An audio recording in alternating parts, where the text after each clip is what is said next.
Warning: why private equity is buying your final days, the death of retirement. The funeral director slid a paper across the desk. $28,000. If we don't decide today, some options go away. In the next room, a nurse told the family their mother was improving, so hospice would end. She died 3 days later. The credit application was already processed. What if Wall Street's most profitable asset is your final 6 months alive? Quietly, private equity has been buying hospice chains, elder care facilities, and funeral homes, turning the end of life into a yield machine. If the great wealth transfer is coming, this is where the siphon sits. Today you'll see the problem, why it's urgent now, the promise, real ways to keep more in your family, and the step-by-step solutions you can use this week. To see how we got here, we need to go back. The market that found death.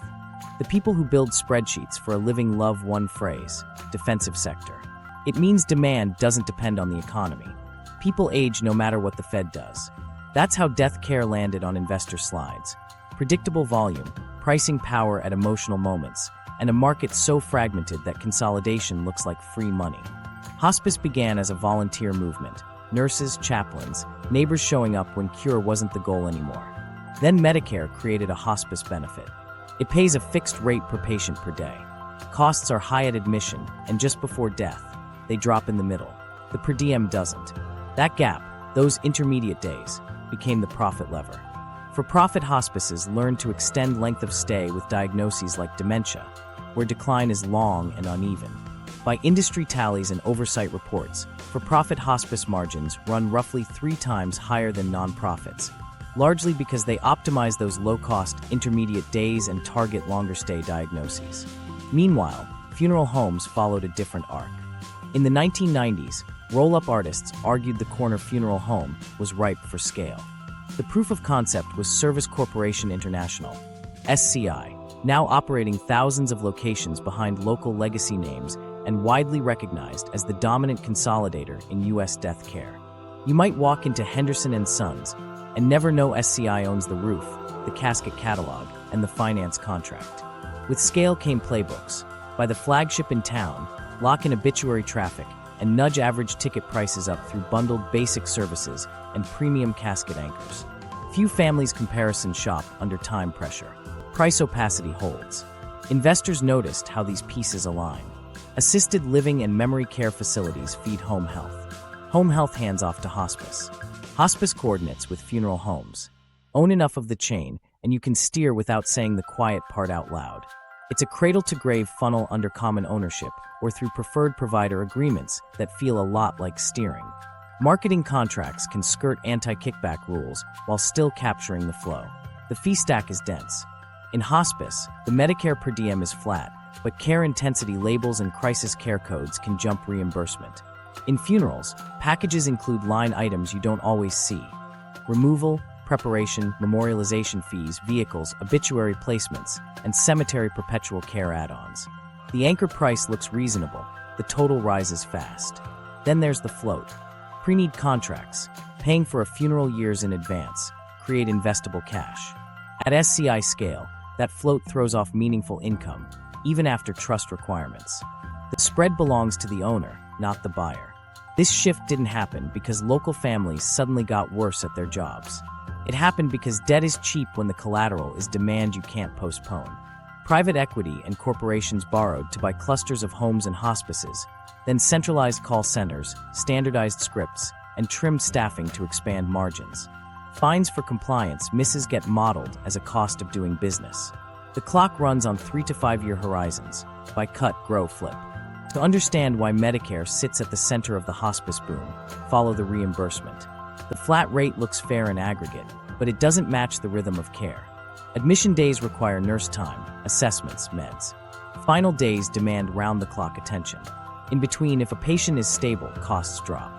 Keep a panel of long-stay patients whose needs are light, and the per diem turns into dependable yield. This isn't a theory. It shows up in the data. Average lifetime length of stay hovers around 100 days, while the median sits under a month, meaning a long tail of profitable cases balances a short burst of late enrollments. For-profit operators target that tail. On the funeral side, opacity isn't an accident. The FTC's funeral rule requires itemized price lists, but enforcement is. Thin, and most consumers don't ask. Sales training leans on packages with gentle but relentless upsell paths. Embalming for a better viewing, upgraded caskets to honor a life, premium vaults to protect the casket. The phrase, "what most families choose," does quiet work. Few people want to look stingy at a graveside. Now layer in the real estate. Cemeteries and funeral homes sit on valuable parcels. Sale-leasebacks free cash for acquisitions and dividends while locking the operating company into long leases it must service. On paper, the enterprise looks asset-light and efficient. In practice, the monthly rent becomes another pressure to push average tickets higher and pre-need sales harder. There's also a branding trick that keeps the flywheel turning: camouflage. Chains keep local names, local websites, and local obit pages. Newspapers partner with consolidators for obituary submission portals, adding fees and steering families into owned properties. When ownership hides 2 LLC layers up, you think you're choosing an independent, but the pricing playbook is corporate. Why does this matter beyond a line on a P&L? Because the end of life touches the core of family wealth. Out-of-pocket care costs climb in the last years. Medicare pays for hospice, but not custodial long-term care. Assisted living and memory care drain savings quietly over months and years. Then, at the finish line, funeral and cemetery bills arrive with urgency. Add hospital discharge pressures and hospice eligibility fog, and families sign what's in front of them.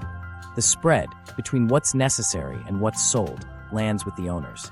Investors call this stability. Families feel it as gravity. The market found death, labeled it predictable, and built systems to capture it.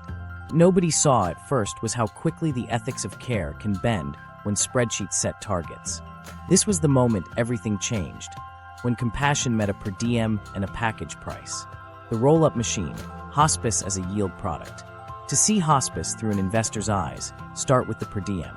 Medicare pays a flat daily rate for routine care. Costs spike at the front: admission, assessments, meds. And at the end, when symptoms surge and nurses lean in. In the middle, if a patient is steady, expenses drop. The payment doesn't. That spread is the business. Operators learned a simple truth: length of stay is the lever. Keep more patients on the rolls during those low-cost intermediate days, and the margin fattens. It shows up in the numbers. The average lifetime stay hovers near 100 days, but the median is under a month. Translation: a minority of long-stay patients carries a lot of profit. For-profit hospices lean into that tail. Their aggregate margins run about 3 times those of nonprofits, largely because they optimize who gets in and how long they stay. How do you optimize? You focus on diagnoses where decline is slow and uneven: dementia, heart failure, COPD. The 6-month rule is an estimate, not a stopwatch. If the trajectory is murky, doctors can certify and recertify. Meanwhile, every stable day is a paid day. Admissions teams work hand in glove with referral partners, explaining benefits and easing families across the threshold. Scripts emphasize comfort, support, equipment, and respite. The calendar does the rest. There's a risk side to the ledger. If audited, outlier lengths of stay and coding can raise flags. So the system builds release valves. Patients labeled no longer terminal can be discharged to protect averages. The family hears she's improving. Hospice isn't appropriate right now. 3 weeks later, a crisis returns, and so does hospice, often a fresh admission. The metrics look cleaner, the per diem stream resumes. Families experience whiplash, spreadsheets show discipline. Now layer in care intensity. Routine home care pays the base rate. General inpatient and continuous home care pay much more, meant for acute symptom spikes. In theory, it's a safety net. In practice, crisis care billing is a temptation. Some providers bill higher intensity days liberally, others avoid them to keep costs down. Lawsuits and settlements have surfaced patterns. Patients coded for crisis-level attention, while chart notes read like a calm afternoon. In oversight reports, investigators found days billed as intensive even while patients participated in activities. The point isn't a gotcha, it's incentive design. When the per diem tick is steady, every deviation from true need becomes a financial choice. Workforce is next. On a fixed daily rate, staffing is the main cost dial. Caseloads rise. One nurse who once covered 8 to 10 patients now covers 12, 15, or more across a wide geography. Aides get fewer hours per visit. Social workers and chaplains rotate faster. To the family, the badge looks the same. To the operator, minutes are money. Phone triage replaces night visits when possible. After-hours calls route to centralized lines. Documentation is standardized and templated, shaving time from charting so staff can stretch across larger panels. Empathy scripting teaches frontline teams how to say the right things quickly. Quality signals creep. Complaint rates tick up. Families report missed visits, late deliveries, unanswered night calls. State surveyors note deficiencies. Care plans not updated, meds delayed, bereavement services thin. The National STAR system lags reality. Ownership changes happen faster than ratings catch up. Data people watch for anomalies. Too many long-stay patients relative to peers, unusually low use of higher acuity care, coding clusters that don't fit case mix. You can map these outliers to chains and ownership groups. Private equity accelerates the model. The playbook is simple: buy a regional platform with clean compliance history and decent ratings. Add debt. Bolt on smaller mom-and-pop hospices to gain density. Centralize HR, billing, IT. Harmonize protocols. Raise recruiter quotas. Tweak referral relationships with assisted living and home health partners. Bake regulatory fines into forecasts as probabilities. The hold period is 3 to 5 years. Scale the EBITDA, expand the multiple, sell to a larger fund or take it public. Inside the acquisition deck, the language is tidy. Stable reimbursement, fragmented market, untapped cross-sell, clinical excellence, community partnership. The operating rhythm is sharper. Daily dashboards track admits, discharges, live census, and LOS buckets. Under 7 days, 8 to 30, 31 to 90, 91 to 180, 181 plus. The middle buckets are the engine. Managers get texts when ratios slip. Recruiters get nudges when dementia referrals lag. Territory reps bring donuts to discharge planners. Everyone knows the targets, even if no one says profit out loud. Meanwhile, the family at the bedside meets a smiling nurse and a box of supplies. The care can still be good. Many clinicians do heroic work inside these constraints, but the edges fray under volume pressure. A visit that might have lasted an hour becomes 30 minutes. A night nurse who once drove across town now calls first and talks through pain meds. A social worker who once sat with a grieving spouse has 3 more homes to reach before 5. And then there's the exit. New owners bring fresh debt and new thresholds. If margins don't hold, cuts deepen. If audits tighten, discharges climb. If regulators change the per diem formula, models get rewritten overnight. Through it all, one truth remains. The incentive to lengthen low-cost days is baked in. It's not a rogue operator problem. It's a payment design problem that turns the last chapter of life into a yield curve.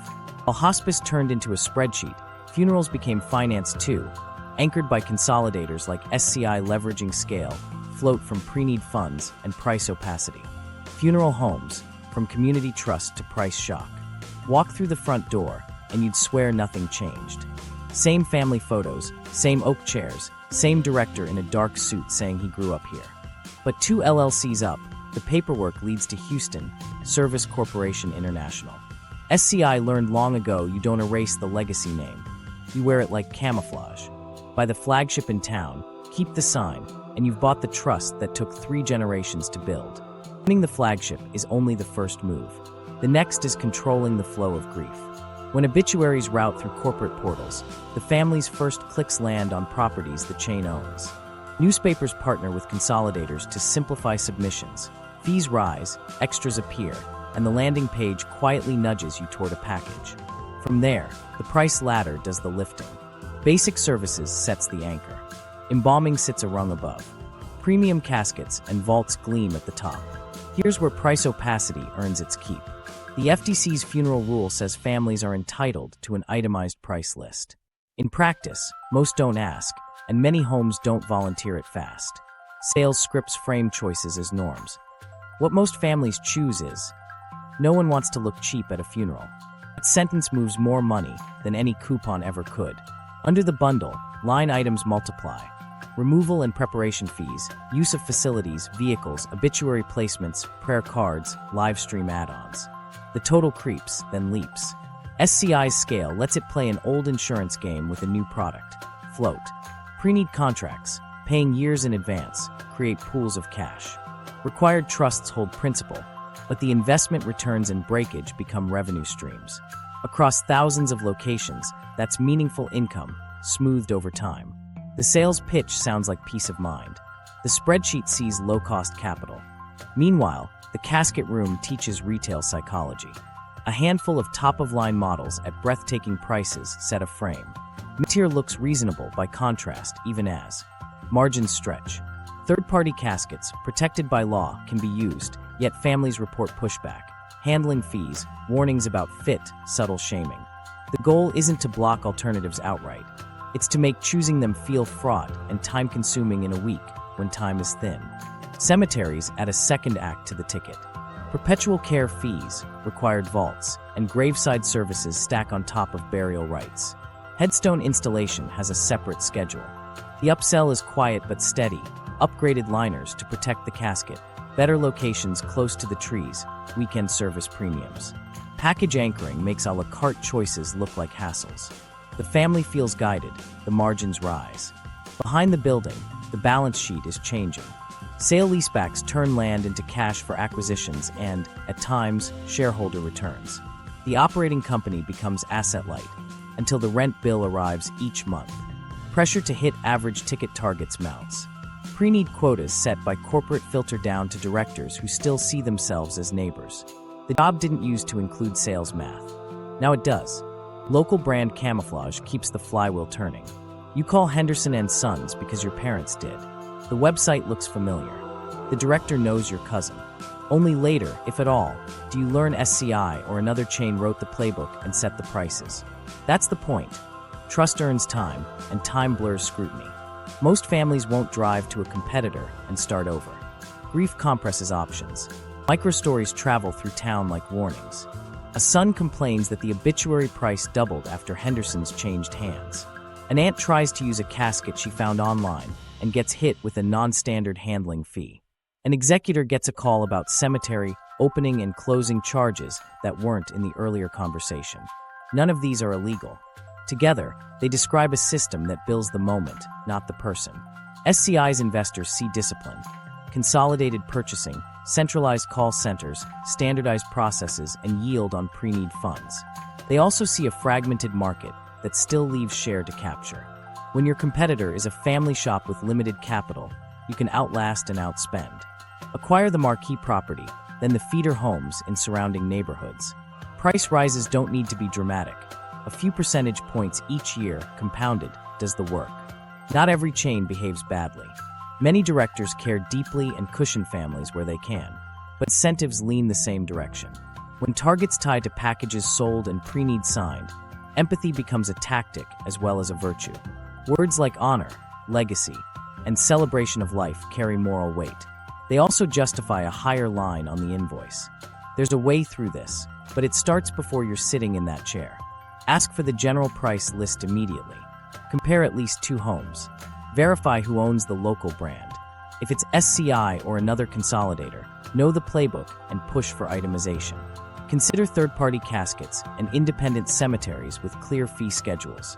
Pre-need only if portability and refunds are clean, and understand that any pre-need float primarily benefits the operator, not you. By the time the paper slides across the desk, the game is already set. The names on the wall say family. The numbers in the system say finance.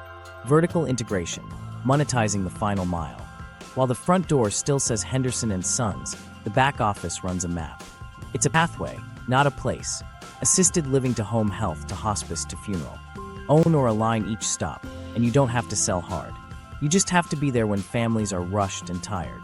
That's vertical integration, the quiet conveyor belt that turns frailty into predictable revenue. It starts in the residence. Assisted living and memory care communities sit closest to the moment when families feel overwhelmed.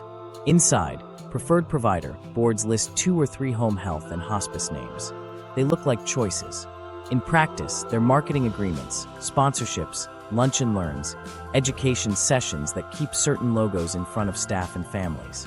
Anti-kickback laws are strict about cash for referrals, so the money moves as branding, co-hosted events, data sharing, community partnerships. The effect is the same, a gentle nudge toward the partners, and in many markets, toward the same vertically aligned owners. Home health is the bridge. A nurse helps with wound care or meds and gently explains hospice when decline sets in. The handoff is smooth because the forms are already in the folder. The hospice intake team knows the facility, knows the staff, and knows the family's schedule. They don't have to cold call, they're walking down the hall. When the family asks around, the receptionist points to the preferred list again. Why rock the boat in a crisis week? Meanwhile, the data hums in the background. Large operators don't just track census, they score it. Predictive churn models estimate who's likely to need hospice in the next 30, 60, 90 days. Flags pop for a resident who's lost weight, missed meals, fallen twice. Care coordinators get reminders to check in, framed as compassion and compliance. The timing aligns with occupancy goals. When a room opens, revenue resets. The spreadsheet calls it pipeline management. The family calls it timing. Hospice steps in with equipment and relief. The oxygen tank arrives. The bed shows up. The social worker schedules a conversation about arrangements, so you don't have to think about this later.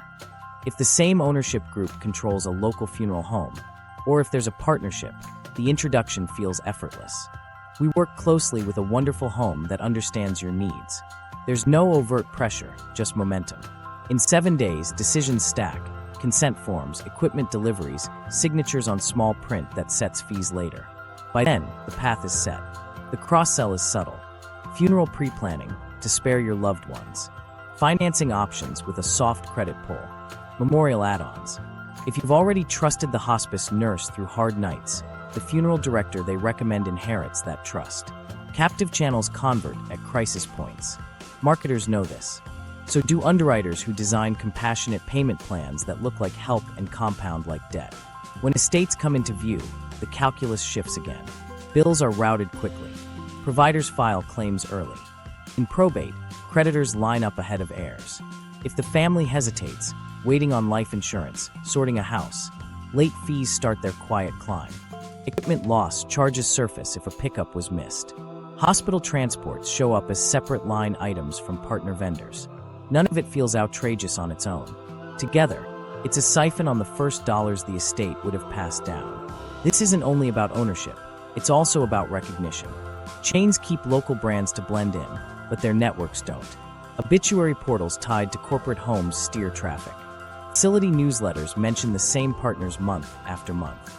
Community talks feature the same speakers with glossy brochures. A family thinks they're following separate recommendations. They're following a route designed by shared contracts and cross-licenses you'll never see. Inside these alliances, language gets careful. Preferred becomes trusted. Sponsored becomes educational. A hospice might support a facility event in ways that look like hospitality. Coffee carts, catered lunches, staff appreciation raffles. The law draws lines around quid pro quo, so operators color just inside them. The reward isn't a bag of cash. It's first call when a son asks the front desk, "Who do you use?"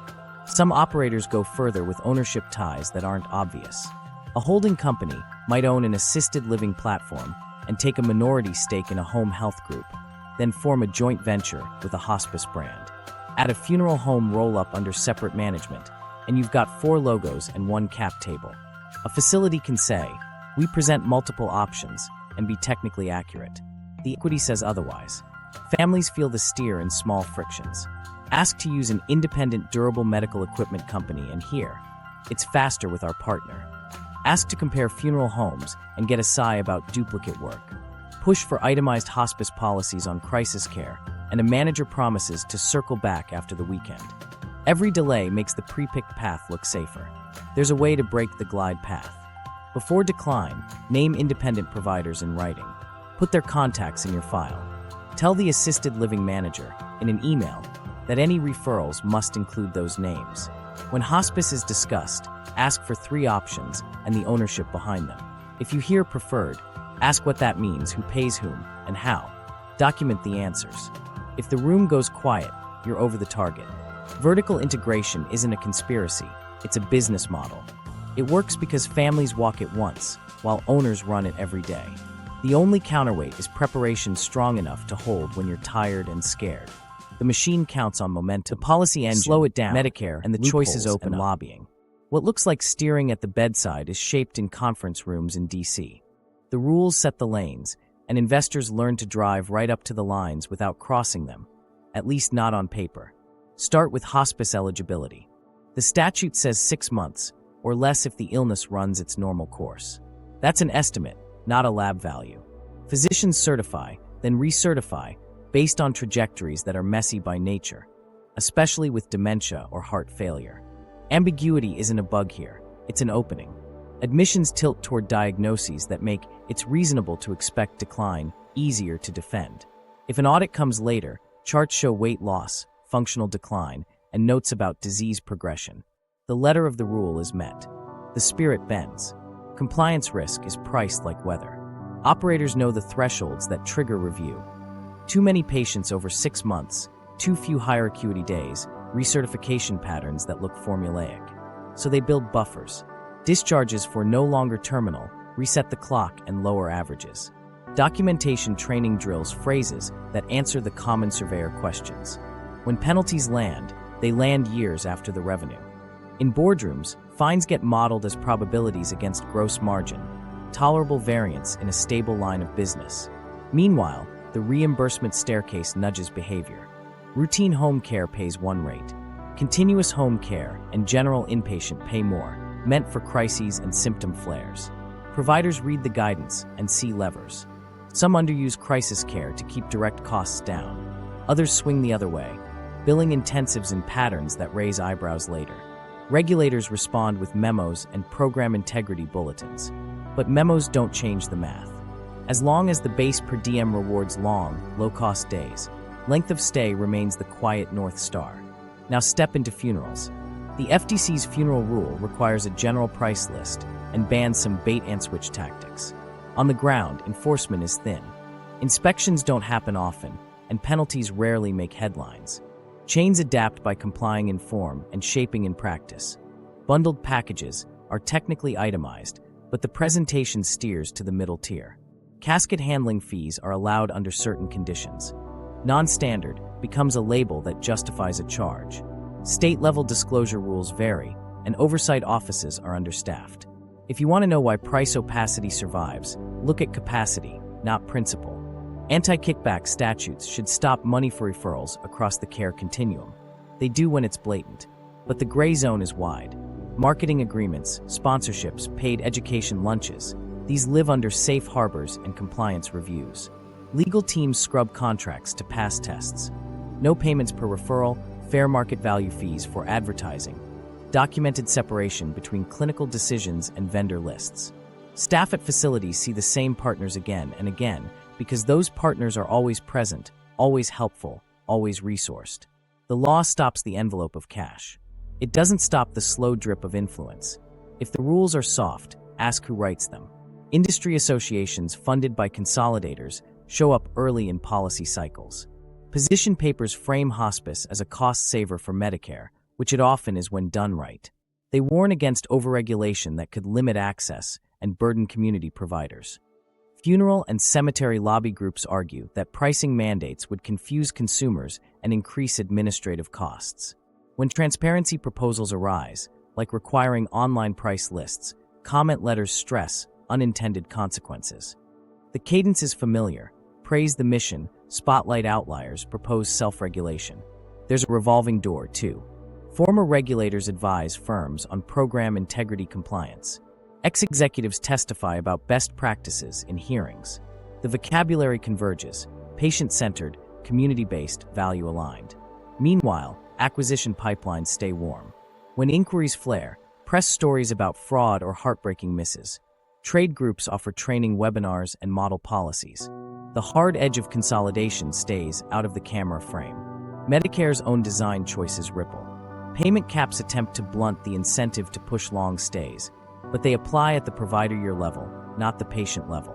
Sophisticated operators manage to the cap, mix of lengths, pacing of admissions, attention to the calendar. In some years, the cap hits. In others, it's skirted by planning. False Claims Act suits have clawed back money where behavior crossed into clear fraud, phantom crisis care, ineligible enrollments, but those cases take years. By the time a settlement lands, ownership may have changed hands, assets may have been spun, and the deal team is on its next platform. Sale leasebacks and dividend recaps. aren't policy, but they ride on it. Medicare's predictable checks make lenders comfortable. State licensure regimes, often antiquated, make change slow and acquisition due diligence faster for those who know the map. Certificate of need rules, where they exist, can freeze competitors and entrench incumbents. Where they don't, roll-ups move with fewer guardrails. Either way, the seasoned acquirer learns how to thread it. By compliant assets, scale quickly, hold until the music changes. Every so often, Washington wakes up. Workshops bring antitrust and health agencies together to probe private equity in care. Officials describe the flip and strip model: short-term horizons, debt burdens, and manageable fines. Public inquiries ask for data on staffing, outcomes, and pricing after buyouts. These moments matter. They also move at government speed. While staff draft reports, census targets still ping managers' phones on Tuesday morning. Families don't wait for white papers. They navigate whatever rules exist in the moment. That's why asset shielding tools like transfer on death, TOD deeds, and payable on death (POD) accounts sit outside this policy chessboard and matter so much. They don't fix hospice eligibility or funeral opacity. They route assets around probate's creditor-first queue. It's not loophole hunting. It's surviving the system as built. The through line is simple: incentives, not villains. When statutes leave room, capital will move through it. When enforcement is light, playbooks harden. The policy engine hums in the background, and the bedside choices echo it. If we want different behavior at the end of life, the rules have to pay for it, and the lobby that profits from the current design will push back. Case studies: the deals that changed death. 3 summers ago, a quiet deal closed on a Friday afternoon in a Midwestern office park. A regional hospice with a sterling reputation, solid CMS surveys, a chaplain everyone knew by name, became the platform asset for a new private equity fund. The price wasn't public, but the slides leaked later. Stable reimbursement, fragmented market, average length of stay mix below peers, and significant white space for bolt-ons within 150 miles. Monday, the new owners called an all-hands. The message sounded uplifting: invest in growth, serve more families, bring best practices to small towns. The changes arrived in bullets: centralized scheduling, standardized visit lengths, recruiter goals, and daily admit dashboards. Within 6 months, the platform bought 3 mom-and-pop hospices. Their logos stayed, everything else shifted. Nurses who once drove 5 miles now covered 30. Aides were optimized to 15-minute increments. The CFO announced a coding review to align acuity profiles. A week later, managers started asking why continuous home care hours were so high relative to the census. The star rating on the website didn't move. Those take time. Complaint calls did. Families heard more voicemail trees, fewer familiar voices. Live census rose.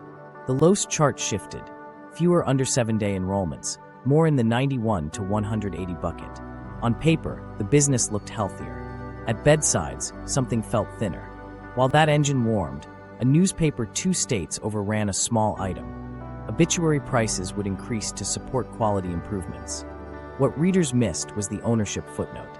The paper's obituary portal had been licensed to a funeral consolidator. Submissions now flowed through a branded gateway, with premium placement and legacy page options climbing in cost. Around the same time, the town's largest funeral home, still carrying a family name, changed hands behind the scenes. The casket room didn't move. The contracts did. Directors were given pricing guidance and pre-need targets tied to bonuses. A son who'd buried his father there a decade earlier returned for his mother and paid nearly double for a similar service.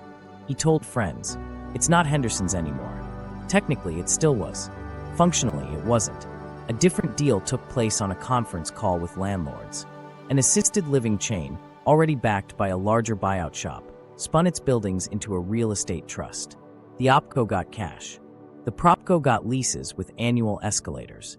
In the investor pitch, this unlocked value and focused management on core operations. On the ground, monthly rent was now a fixed cliff. Headcount tightened. Activity budgets shrank. The preferred partners board sprouted more logos from companies with shared investors. Home health reps joined bingo nights. A hospice marked community partner. On newsletters brought catered lunches to staff. No one said kickback. Everyone understood gravity. Post-buyout signals repeated like a stencil. Turnover crept up. Visit notes grew more templated. Chaplain hours became as needed. Nurses texted pictures of their odometer readings to colleagues, joking about becoming long-haul drivers. Meanwhile, the investor updates were clean. EBITDA up, net revenue per admission up, length of stay mix improved, integration of bolt-ons on track. When questions came about fines in a neighboring state, management called them legacy issues and immaterial to the long-term narrative. They weren't wrong on the spreadsheet. One hospice recruiter kept a text from her manager.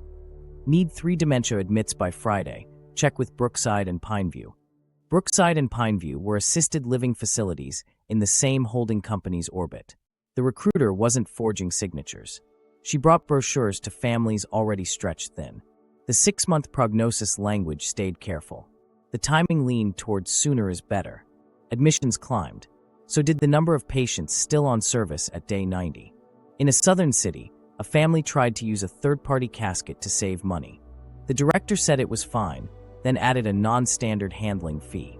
When they balked, the fee became a safety requirement for non-chain suppliers. The FDC would disagree, but the rule lives on paper. In that week, with their uncle's body in a cooler, the family paid the fee. Later, they learned the funeral home's parent had struck a partnership with the newspaper's portal, which had bumped the obituary byline cost. That's just what it costs now, the receptionist said. Another slide deck bragged about synergies between a memory care platform and a hospice group. Shared training modules, synchronized outreach, integrated family education. The soft language masked sharp edges. A unified CRM, mortality probability scores feeding call lists, and care pathways that read like assembly instructions. Within a year, the hospice's ratio of long-stay dementia patients rose above peers.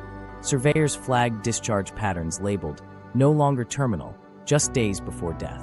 The provider argued documentation standards. The families remembered being told, she's doing better. Exits sealed the pattern.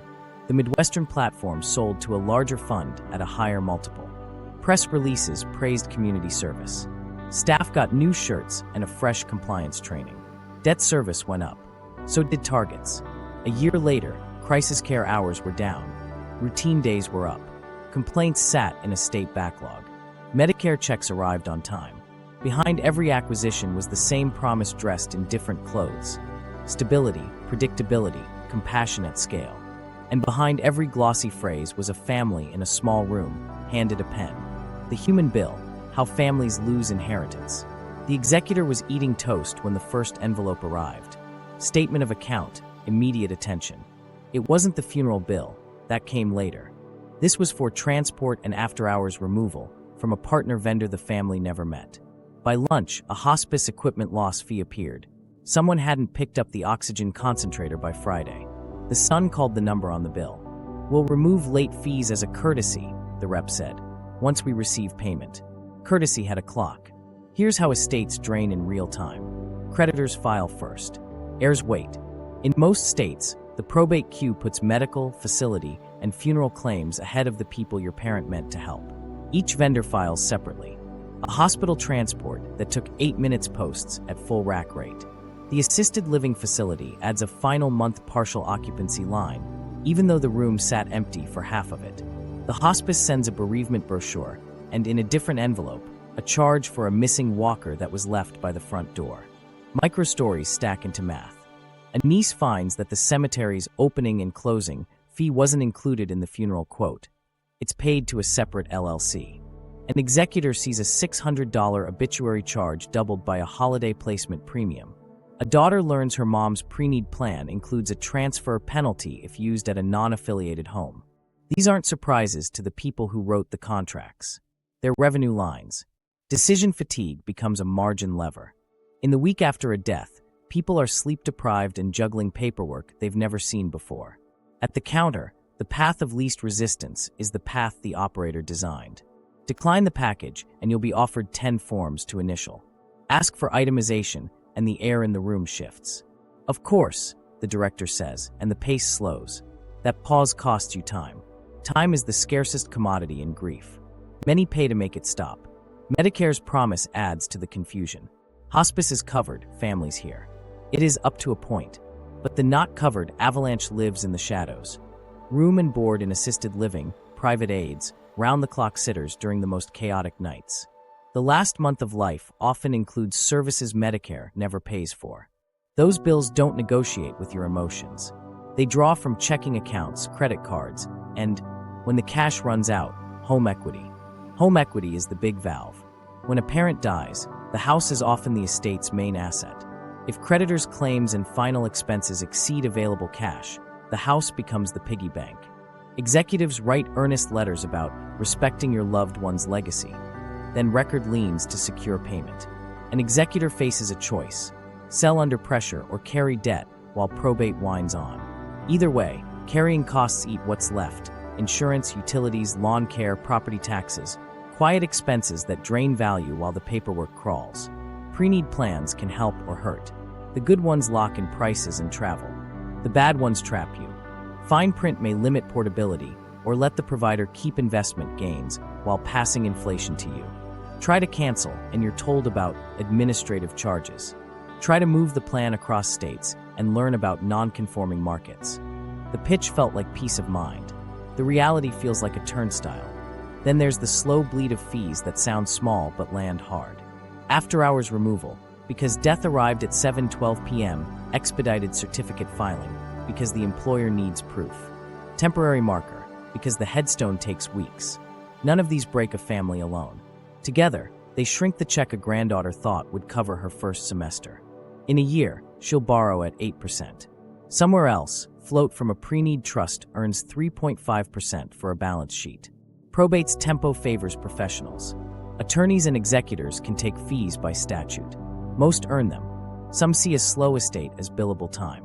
When a creditor files a dubious claim, delay helps them. Heirs can object, but they need templates, timelines, and the energy to chase signatures. Many don't.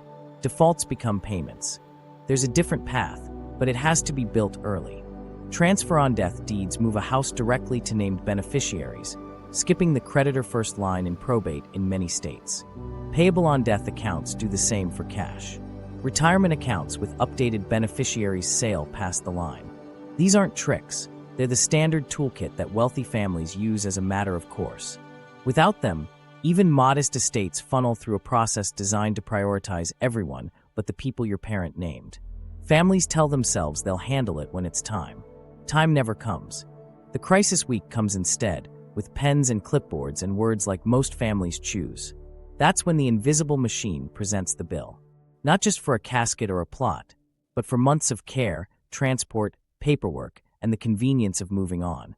The human bill isn't a headline number. It's a $1,000 leak, 12 times over, at the moment your guard is down. The crisis week, 7 days that decide everything. Day 1 begins with a discharge planner standing at the foot of a hospital bed, a folder tucked under her arm.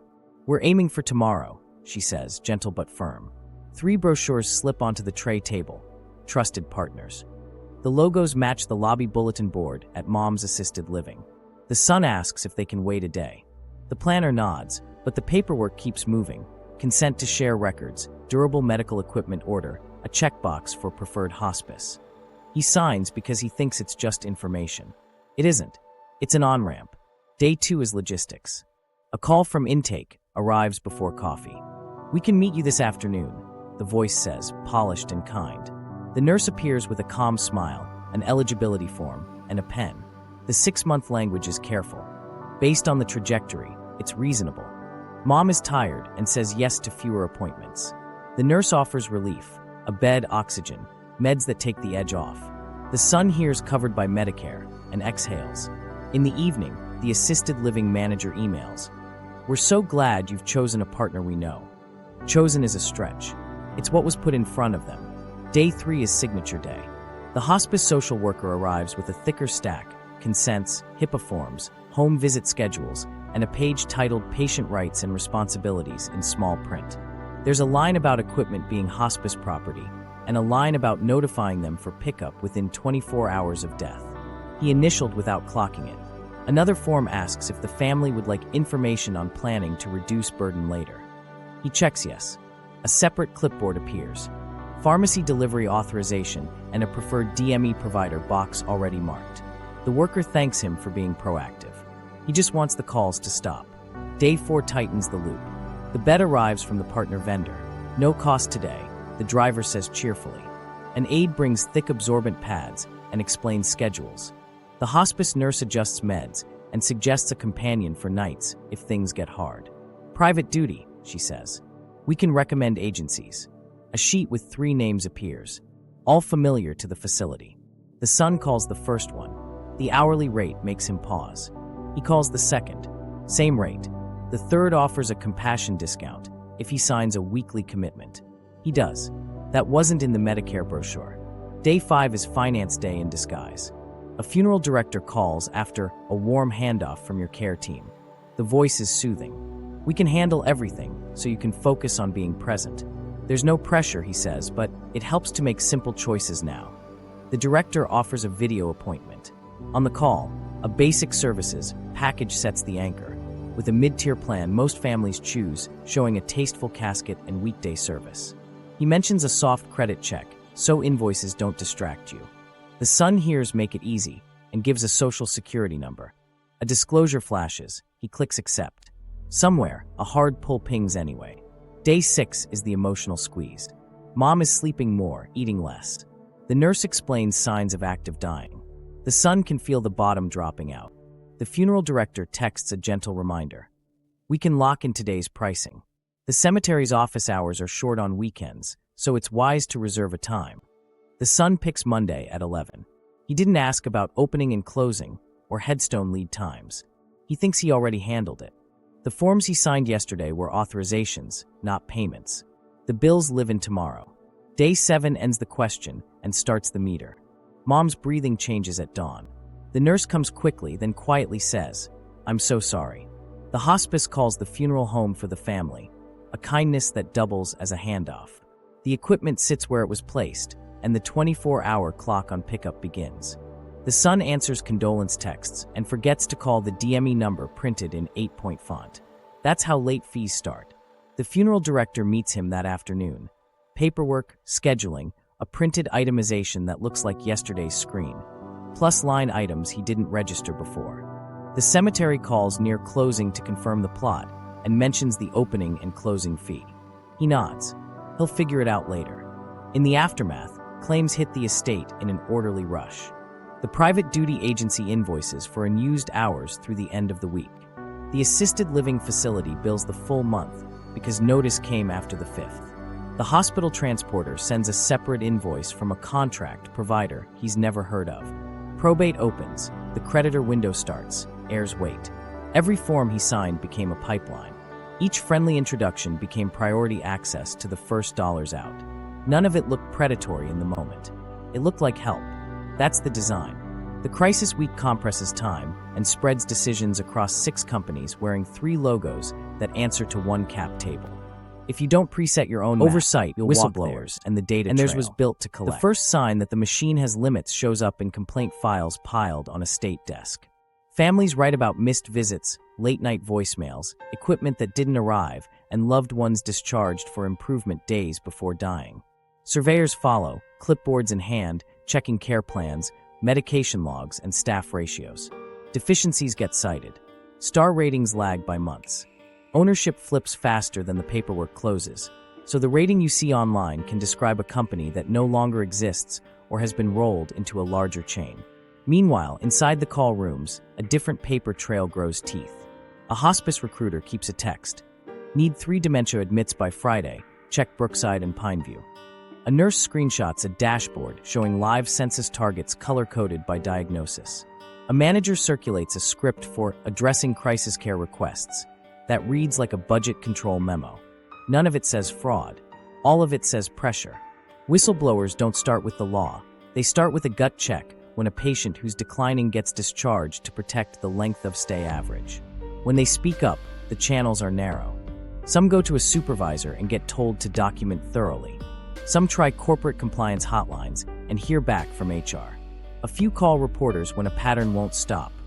Dementia-heavy enrollments, crisis care hours that vanish after an acquisition, notes copied forward across weeks. The stories rhyme. Aides are assigned more homes per shift. Social workers see bereavement carved down to a phone call. Night coverage moves to a triage line that treats suffering like a scheduling problem. Regulators see pieces of it in the data. Medicare claims map into patterns. Unusual bulges of long-stay patients, coding clusters tilted away from higher acuity days, discharge spikes at 90 or 180 days. Analysts at oversight agencies circle outliers and crosswalk them with ownership. The same logos surface. Reports get written. Enforcement picks a lane. Education for most, penalties for the worst. False Claims Act suits take years and require insiders with receipts, emails, texts, flowcharts that show intent. When cases land, they read like déjà vu. Ineligible admissions, crisis care billing during bingo, documentation that looks like a form letter with a name swapped out. Fines sound big in headlines and small in boardrooms. Operators model penalties as a line item. Expected value against total reimbursement. Pay the settlement, don't admit wrongdoing, update policies, roll out training. The deck presented to lenders shows resolved legacy issues and enhanced compliance infrastructure. The spreadsheet moves on. The bedside doesn't feel the difference. Funeral oversight is thinner still. The FTC's funeral rule is clear on paper. Provide an itemized general price list, no tying arrangements, honor third-party caskets without punitive fees. In practice, enforcement is sporadic. Secret shopper sweeps catch some violators. Most skate on presentation. State boards are understaffed. Complaints about non-standard handling, surcharges, and aggressive package steering get mediated, not litigated. Chains adapt. Hand over the price list if asked, but keep the sales choreography that nudges families up the ladder. Whistleblowers in the funeral world don't have False Claims Act leverage. They have screenshots of internal pricing guidance, memos about obituary portal partnerships, and instructions to position mid-tier as what most families choose. When they push back, they're told it's brand alignment. Some quit and post anonymously. Some stay and slide itemizations across desks a little slower, giving families time to see. The data trail widens when journalists connect dots. A local story about a hospice discharge the week before death echoes a regional investigation about for-profit chains with triple the margins of nonprofits. A national magazine lays out how flat per diem payments make intermediate days a profit center and how for-profits stretch those days. Policy workshops convene antitrust and health officials to talk about private equity's flip and strip model. Short holds, high debt, low consequence. The words manageable fines make it into a transcript. Investors take note, then ask their GCs what headline risk looks like this cycle. Inside companies, compliance teams run trainings on documentation, eligibility, and the funeral rule. PowerPoints define steering and influence. Slides remind staff that clinical decisions must be independent. At the same time, marketing calendars fill with educational lunches, sponsorships, and newsletter placements at facilities that feed the funnel. Legal scours contracts to sit inside safe harbors. Operations watches the weekly admit mix. The left hand writes policy, the right hand hits quota. Families who want signals can find them. If a hospice's star rating glows. But recent reviews mention missed visits, that lag matters. If a provider's long-stay share is an outlier in public data, ask why. If a funeral home won't send a general price list by email before a meeting, ask who owns it. If a facility's preferred partners never change, ask what preferred means and who pays. Real oversight starts with small frictions pushed back in real time. The truth running under the complaint logs, the whistleblower texts, and the audit charts is simple. Incentives right behavior before memos do. Oversight can catch the worst, and sometimes it does. But a system built to reward long, low-cost hospice days and high, opaque funeral tickets will always drift the same way until the math changes. In the meantime, the data keeps a record, and the people closest to the bedside keep deciding how much pressure they can live with. Action plan, protecting your family in advance. You can't fix incentives tonight, but you can change how they land on your family. This is the counterplay, built in calm, used in crisis. Start with an end-of-life file. 4 anchors: medical power of attorney, financial power of attorney, advance directive, and a do not resuscitate or PULSD where appropriate. Add copies of IDs, insurance cards, Medicare numbers, and a 1-page summary of diagnoses, meds, and allergies. Include the contact sheet, primary doctor, specialist, preferred hospice, preferred funeral home, and 2 backups for each. Store it 2 ways: hard copy in a bright folder, digital copy in a cloud folder shared with your executor, and 1 alternate. Put a printout on the fridge. Emergency crews look there. Pre-select independent providers before the crisis week. For hospice, call 3 in your area now. Ask caseload ratios. How many patients per nurse? What's the RN to aid mix? What's your policy on discharging for improvement? How do you define and deliver crisis care? Will you put those policies in writing? Ask who owns them, nonprofit, local owner, chain, or private equity fund. Document answers and keep the names you trust at the top of your file. Email yourself a note summarizing each call. Paper trails matter when memory blurs. For funeral homes, insist now, not later, on a general price list by email. If they won't send it, that's your signal to move on. Compare at least 2 itemized lists, line for line. Note transfer, preparation, use of facilities, vehicle, and staff fees. Price basic cremation or direct burial as a baseline. Everything else is optional layering. Ask explicitly whether they charge any non-standard handling fee for third-party caskets. If yes, ask under what authority and get it in writing. Then verify who owns the local brand. If it's SCI or another consolidator, expect a package-first pitch and prepare to push for itemization and transparency on pre-need funds and refund terms. Hospice diligence dovetails with the facility. If your loved one is in assisted living, email management. For any referrals, please provide at least 3 options, including your independent picks. Confirm no financial relationships affect recommendations. They'll reply with careful language. Save it. When hospice is raised, hand them your list and ask them to contact those providers first. At the intake, ask the nurse to walk you through crisis care criteria and after-hours coverage. Request the equipment return policy in writing and add the pickup number to your fridge sheet. Put a sticky note in your phone. DME pickup within 24 hours. Call immediately. Build a small legal shield.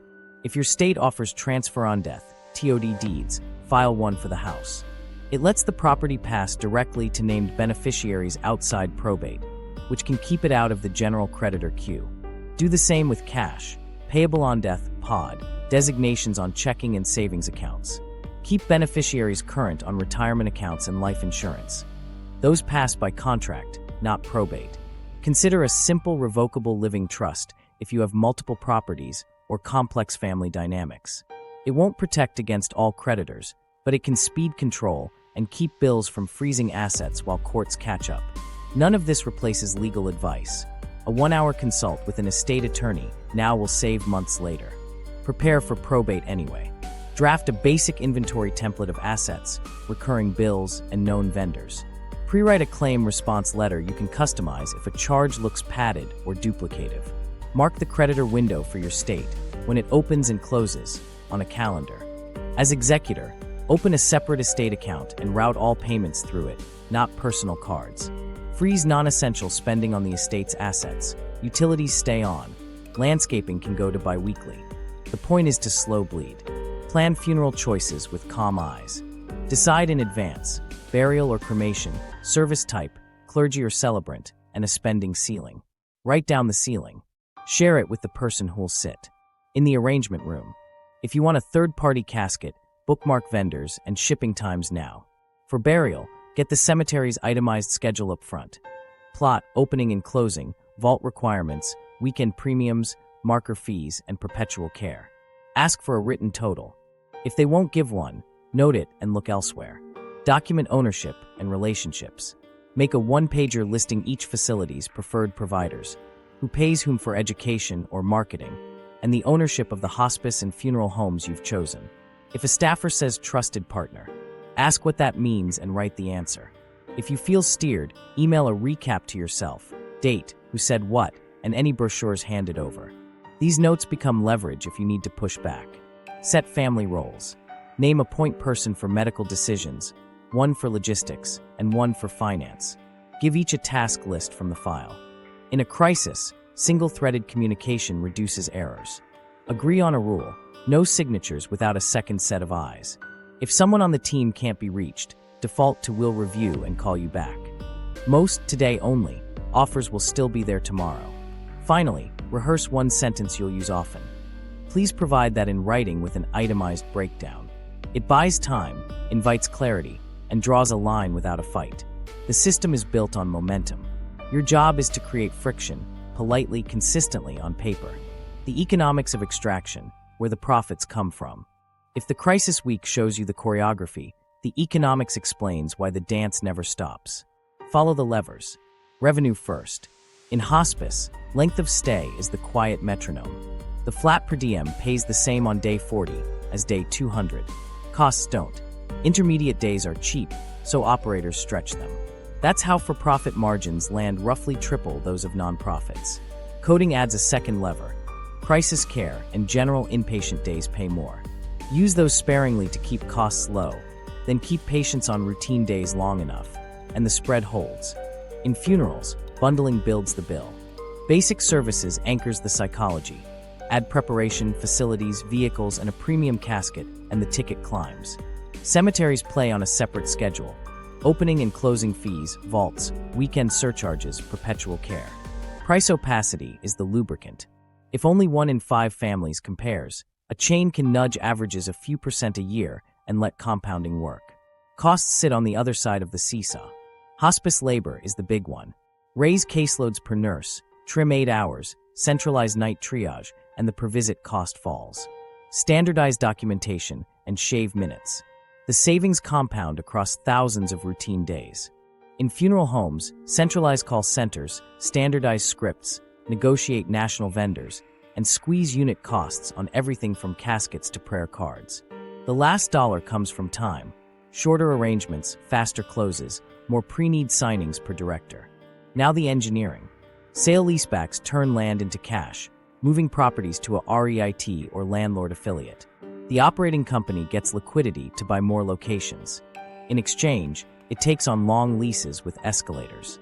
On paper, the business becomes asset-light. In practice, rent becomes a fixed nut that raises pressure to sell more faster. Dividend recapitalizations do a similar trick. Borrow against stable cash flow to pay the owners a dividend now. Debt service then demands steady expansion or price lifts. Fee layering hides in the structure. Management fees to the parent for shared services. Monitoring fees to the private equity sponsor. Transaction fees on each bolt-on. None of these touch a bedside or a casket room. All of them pull cash up the stack. When a platform flips in 3 to 5 years, the new owner often reloads fees and resets targets. The operating teams run faster to keep the same margin percentage, but on a bigger base. Multiple expansion is the exit math. Buy a fragmented region at 6 or 7 times EBITDA. Roll it into a platform, standardize processes, show stable reimbursement and stronger cash conversion, and sell at 9, 10, or more. The arbitrage isn't magic, it's scale plus story. Predictable demand, resilient through cycles, opportunity for further consolidation. Lenders nod because Medicare checks clear and funerals don't pause for recessions. Risk doesn't vanish, it's moved. Liability sits in the operating subsidiaries. Real estate sits in a separate holdco. Intellectual property, brand names, software, can live in another entity with licenses back. When regulators find the operating company, the penalty hits an entity with few attachable assets.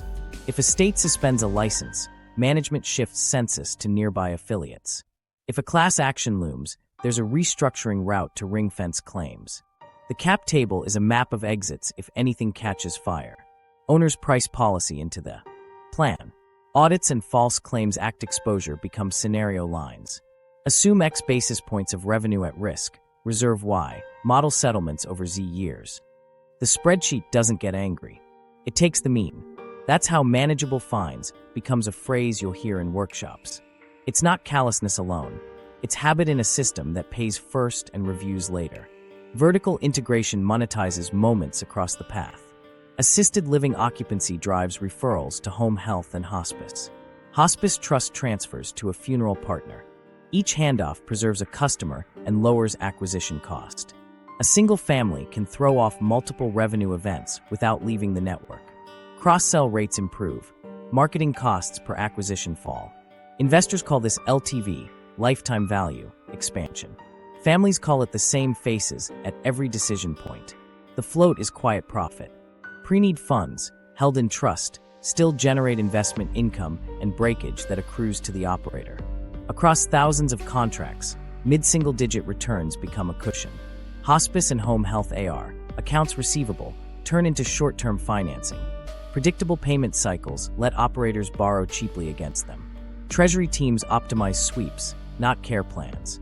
All of it leans on guaranteed demand. Demographics swell the pipeline.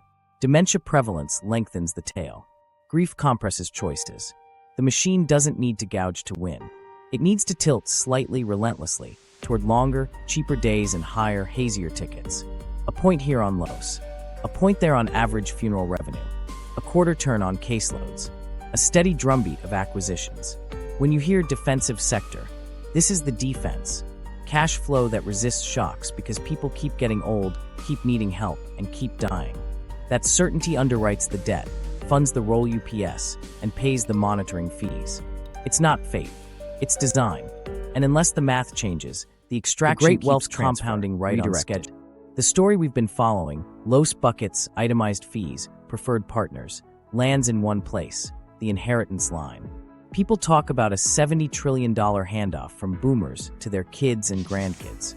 What the brochures don't say is how much of that money is already spoken for by months of uncovered care, by stacked vendor claims, by interest that clocks in while families wait for permission to act. Start with the calendar that aging stretches.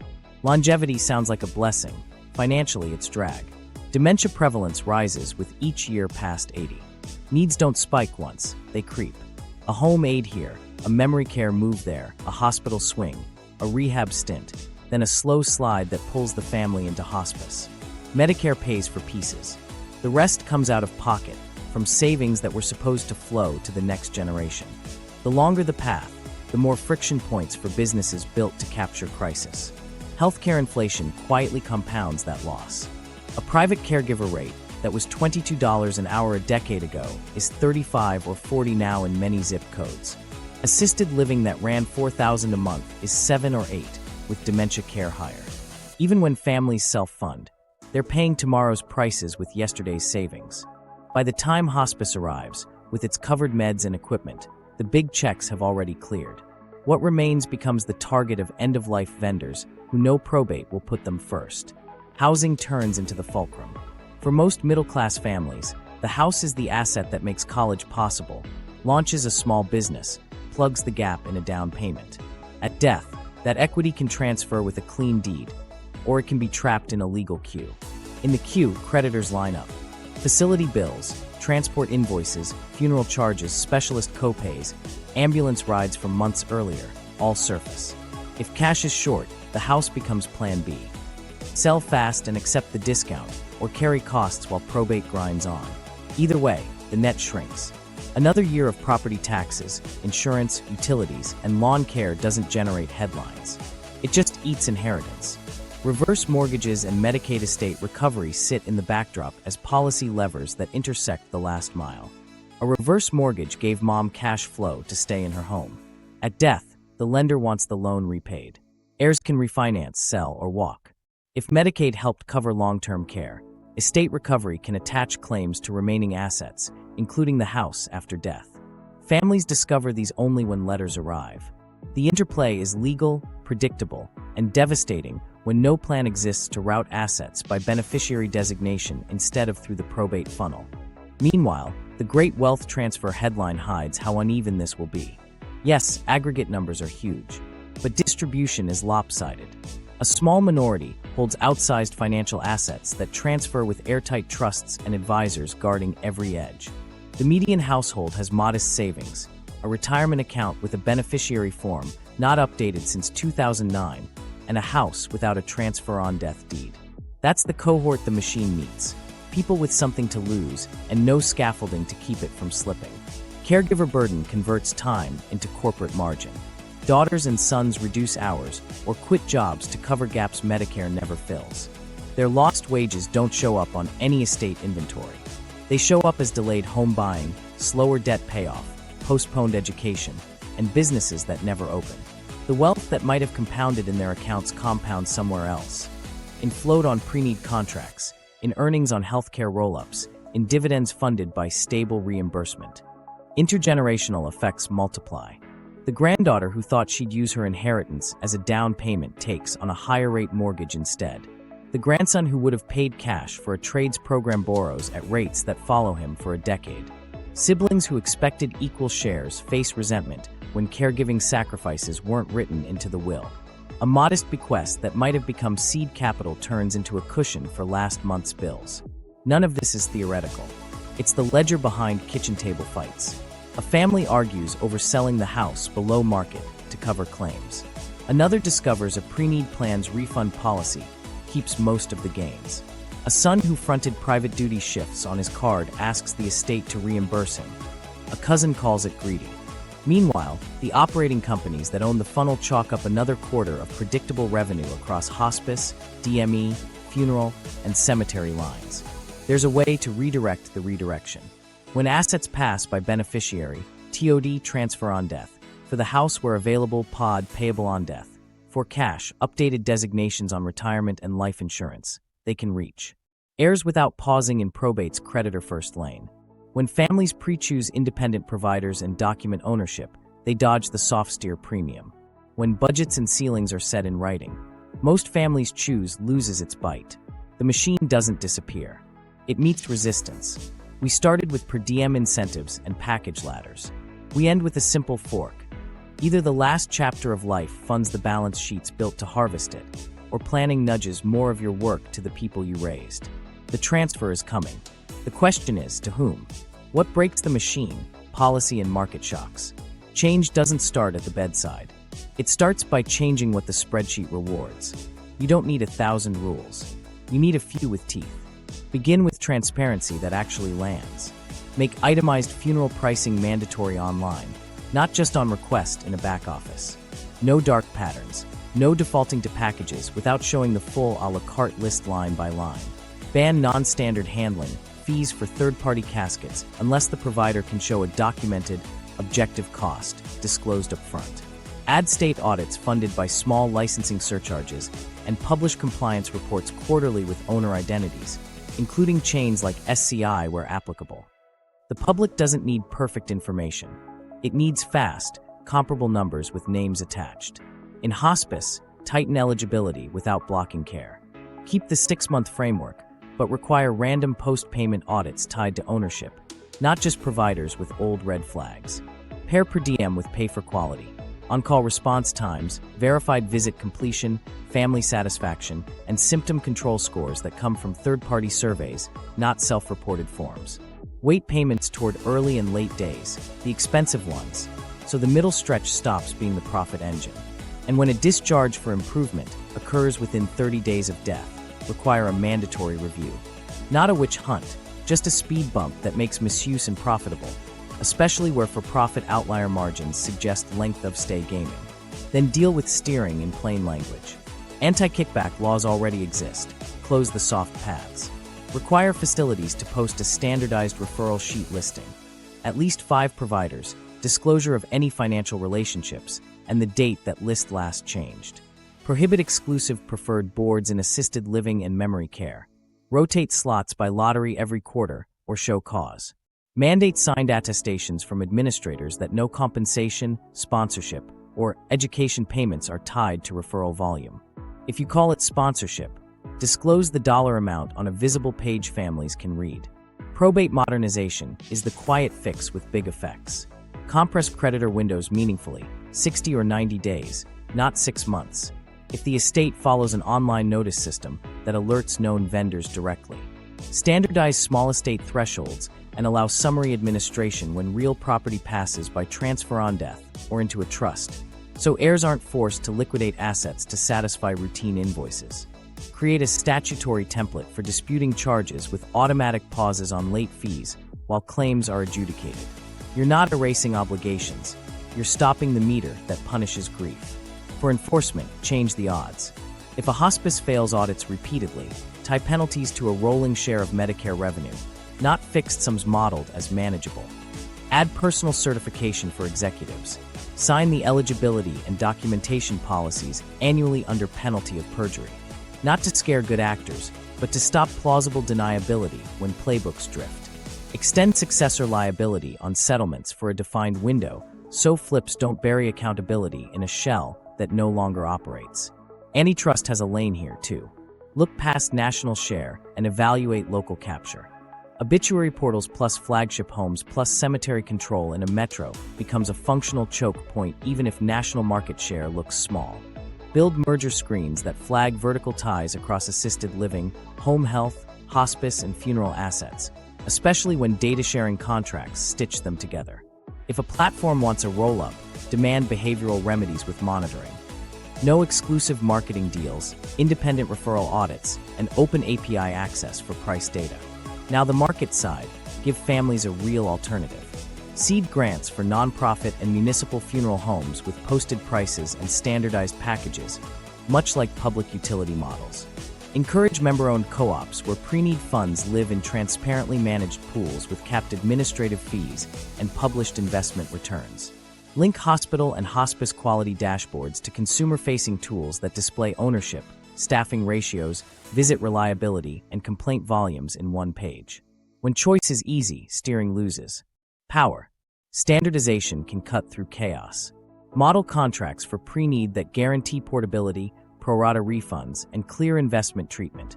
Require providers to present this plain vanilla option alongside any proprietary plan.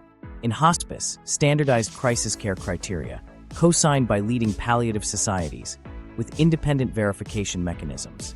Not more paperwork, better paperwork that narrows interpretation games. Reputation risk matters more than it used to. Public release of ownership-tagged indicators. Long stay outliers, complaint surge alerts, pricing deviation from local medians, moves behavior faster than a memo. Investors hate charts that put their logos next to red dots. When the FTC and HHS host workshops and publish transcripts quoting flip and strip and manageable fines, lenders start asking different diligence questions. Credit committees don't like tail risks they can't price. There's also a shock nobody plans for. A platform that grows too fast, layers on rent from sale leasebacks, hits a staffing wall, and stumbles into outcomes so visible that families vote with their feet. If a few metro markets swing to co-ops and nonprofits with transparent pricing and documented care metrics, the acquisition math weakens. Multiple expansion relies on scale and story. Both crack when the story flips from predictable to headline. Don't underestimate small frictions at scale. If every assisted living resident file includes a mandated independent provider preference, form completed on admission, legal teams recalibrate marketing budgets. If every state requires online price lists with machine-readable formats, watchdogs map price hikes in real time. If every discharge summary must list 3 unaffiliated funeral providers with live links, captive funnels leak. None of this vilifies care workers. It realigns incentives so good care competes. Pay fairly for the hard days. Make opacity expensive. Shorten the window where grief becomes margin. And give people a path that doesn't require a law degree to walk. The machine isn't immortal. It runs on rules, defaults, and a little shame. Change the rules, reset the defaults, and drag the shame into the sunlight. The rest follows. If death is a market, your last choices become inventory with a price and a pipeline. Protect your family. Save this, build your end-of-life file this week, and share it with one person who'd miss you. Subscribe for more untold economics shaping your costs. And watch next on insurance as private equity's quiet tax.